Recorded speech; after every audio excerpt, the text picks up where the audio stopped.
আগামী আসন্ন রাঙ্গামাটি জেলা পরিষদ পুনর্গঠনের সদস্য নির্বাচনের জন্য যে প্রক্রিয়া চলছে সেই প্রক্রিয়ায় অংশগ্রহণকারী অনেক রাজনৈতিক নেতৃবৃন্দ নিজেদেরকে যোগ্যতা প্রমাণ করার জন্য, তারা নিজেরা বাছাই করার জন্য এবং তাদের দাবি দেওয়া প্রস্তাব এখানে উল্লেখ করেছেন।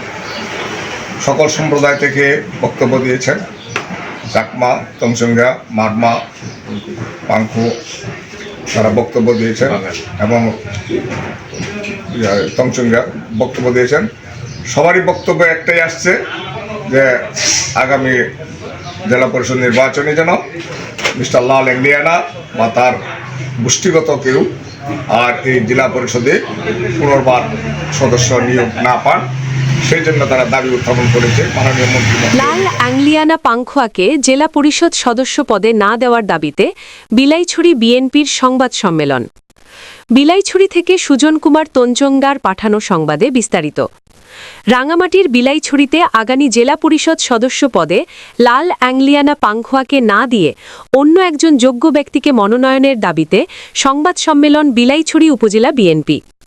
মঙ্গলবার ২৪ ফেব্রুয়ারি সকাল ১১টায় উপজেলা বিএনপির কার্যালয়ে এই সংবাদ সম্মেলন করেন। এই সময় জেলা পরিষদ সদস্য পদে অন্য প্রার্থীরাও উপস্থিত ছিলেন। এতে ১২ জন জেলা পরিষদ সদস্য পদে প্রার্থীরা হলেন বিএনপির জয় সিন্ধু চাকমা, শান্তি রায় চাকমার, রায়ধন, মোহাম্মদ জাফর আহমদ, রেজাউল করিম রনি, মোহাম্মদ ইমাম হাসান সিকদার, শামসু তঞ্চঙ্গা, খুশিবাবু তঞ্চঙ্গা, চাথোয়াই রোয়াজা, প্রাক্তন UP chairman, VL Pangkhua, Rinlom Palmbom, Neilai Pangkhua এবং ধনমণি চাকমা। তাদের দাবি, দীর্ঘদিন ধরে বিএনপির সক্রিয় কর্মী এবং সবসময় সুখে দুঃখে দলকে রক্ষা করতে এবং জনগণের পাশে রয়েছেন। এই জন্য জেলা পরিষদ সদস্য নিয়োগ পেলে আমাদের এই ১২ জন হতে যে কোনো একজনকে দিতে হবে। তাদের অভিযোগ, এই যাবৎ অ্যাংলিয়ানা পাংখোয়া বিএনপির সঙ্গে কোনো সম্পৃক্ততা ছিল না। অ্যাংলিয়ানা সহ তার গোষ্ঠীদের থেকে কাউকে পুনরায় জেলা পরিষদ সদস্য হিসেবে মনোনীত না করতে সেই জন্য এই সংবাদ সম্মেলন। তারা আরও জানান, বিলাইছড়ি থেকে বিভিন্ন সম্প্রদায়ের ১২ জন প্রার্থীর তালিকা জমা দেওয়া হবে পার্বত্য চট্টগ্রাম বিষয়ক মন্ত্রী দীপেন দেওয়ানের কাছে। সেখান থেকে মন্ত্রী দীপেন দেওয়ান যাকে যোগ্য মনে করবেন তাকে জেলা পরিষদ সদস্য হিসেবে মনোনীত করলে তাহলে বিলাইছড়ি বিএনপি কোনো অভিযোগ করবে না। তবে অ্যাংলিয়ানাকে নির্বাচিত করলে বিলাইছড়িবাসী মেনে নিবে না বলে জানান। জেলা পরিষদ সদস্যের জন্য প্রার্থী হয়েছিলাম।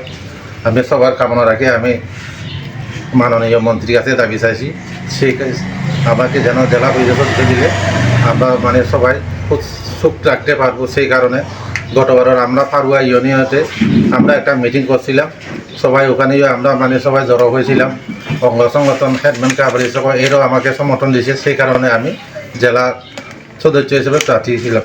আর অ্যাংলিয়ানাকে সে নাকি জেলা পরিষদ সদস্যের জন্য দাবি চাইছিল, কিন্তু সে আমাদের দলে কোনোদিন কাজ করে নাই, কোনোদিন আসে নাই। আমরা বিলাইছড়ি এত বছর যে আমি সহ সভাপতি হিসেবে ছিলাম, বিলাইছড়িতে ফারুয়া ইউনিটে সভাপতি ছিলাম, কিন্তু কোনোদিন দেখি নাই যে সে একটা আমাদের বিএনপির জন্য কাজ করছে বলে, সেই কারণে আমি তাকে সমর্থন করি না।